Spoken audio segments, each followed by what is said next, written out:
A year ago, I won a trophy. It was at a film festival, one that seemed really important at the time. It gave me the confidence to move to Los Angeles. I had enough money to last a year. I was trying to make it in the film industry. Now the year's over and I have nothing to show for it. I'm out of money. Pretty soon I'll have to go home. I live in North Hollywood. It's actually over the hill from the real Hollywood, 20 minutes in bad traffic. But it's the only area I can afford, which means $1,000 a month for a one-bedroom apartment in an ugly neighborhood. To make my last days in LA more tolerable, I've been hanging out in the nicer parts of town. I spend a lot of time in Beverly Hills. I like it because it's quiet and clean, and because no one ever tells me to leave. It's mostly just Mexican workers during the week. They probably think I belong here. I especially like Greystone Mansion. It used to be the biggest house in Beverly Hills. Now it's a public park. I eat my lunch in the parking lot and imagine what it must have been like to live here. Edward Doheny built it in the 1920s. He was one of the big names during LA's early days as an oil town. The mansion was a gift to his son, Ned. Ned only lived here for 6 months. His assistant shot him to death, then committed suicide. A lot of movies were made here. My favorite's Dead Ringer. It's a Bette Davis thriller where she gets killed by her own evil twin. They also shot There Will Be Blood's bowling alley scene here. That's where Daniel Day-Lewis said, "I drink your milkshake." Then he beat Paul Dano's head in with a bowling pin. Beverly Hills is filled with famous sites, like where Bugsy Siegel was assassinated. He was shot through the window by his enemies. At least 2 bullets went into his head. I even read that his eyeball flew across the room. A couple blocks away is Lana Turner's house. Her mafia boyfriend Johnny Stompanato was stabbed to death upstairs by her daughter, Cheryl Crane. There's so much history in LA, so many notable places, but they don't honor it like they do in other cities.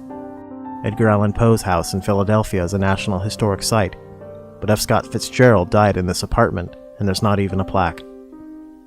Fortunately, you can find all these addresses on the web. This became kind of an obsession for me.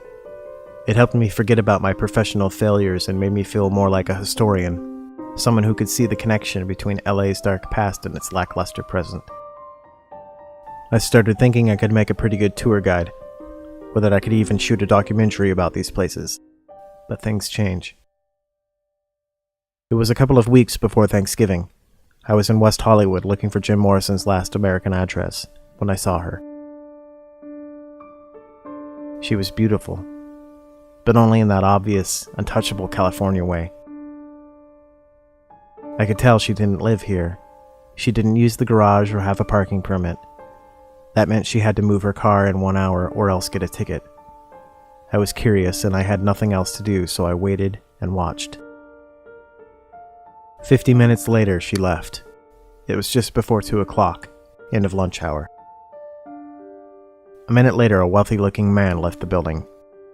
There was a story here, you could tell, and I wanted to find out more. You can look up almost any address on the internet and find out who owns the property. There were 6 condos in that building, 6 different owners, but I got lucky. After a couple of searches, I found out that one of them was the man in the car. Wynn Stedman was a mid-level studio executive who was quickly climbing the ranks. He was someone who could option a script and hire a director. The sort of guy I wanted to contact all year. I returned to his building a week later to see what would happen. Almost like clockwork, Stedman came home a little before 1 o'clock. The girl showed up 10 minutes later. She was gone in just under an hour, and he left a minute after she did. This was a weekly routine, maybe even a daily one. I went back every day that week, but I didn't see her again. For some reason, I started thinking a lot about her. I saw something in her face that second time. Something that said she wasn't happy, that she didn't like doing this. There was a time earlier in the year when I tried online dating. I noticed that the most beautiful women all had the same phrases in their profiles, looking for extremely generous gentlemen, offering mutually beneficial relationship. Typically, they were struggling actresses or models who let affluent men pay their bills in exchange for sex. The girl in West Hollywood was one of them. You could tell by the look in her eyes. In a way, I felt like she and I were very similar. What we really wanted was out of our reach, and we were both out of options. The next week was Thanksgiving. No one showed up at Stedman's, so I went to the Westwood Memorial Cemetery. I know where all the famous graves are. I visited the ones for the actresses who died tragically. I wondered if my mystery woman was going to turn out like them, but I was afraid I might never know anything about her.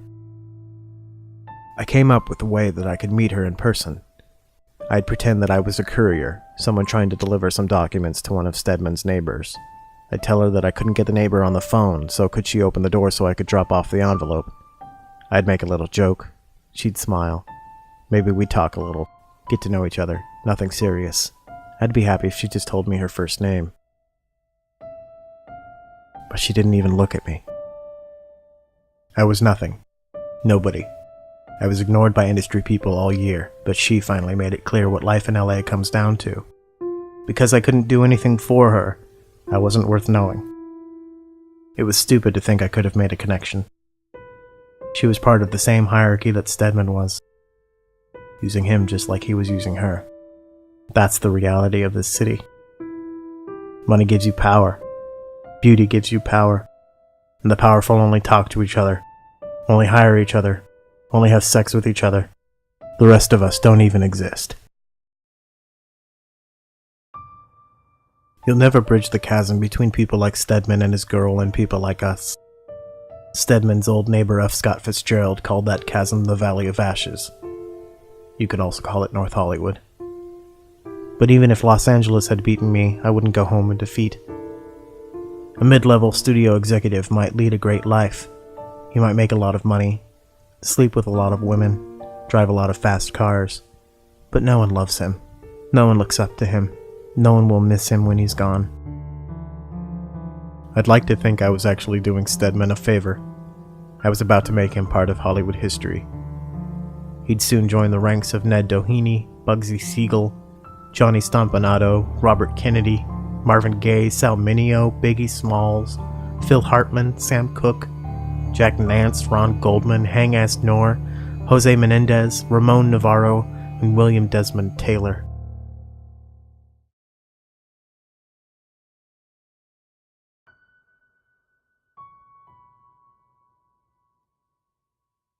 I've never felt such calm in this city. You could hear a pin drop. In a couple hours, there will be a circus. Helicopters, news vans, celebrity interviews, police press conferences. Everyone in Hollywood is going to be talking about this tomorrow. No suspect, no motive. Who was this Wynn Stedman, and why would somebody want to kill him? Then they'll talk about the girl. The one whose name they never knew before. Was she an actress, a model? It might be days before she's even identified. But soon you'll be seeing pictures of her all over the news. They'll talk about how beautiful she was, how she got mixed up in a bad situation. She might even become the next Black Dahlia. Maybe then I'll finally get to know something about her.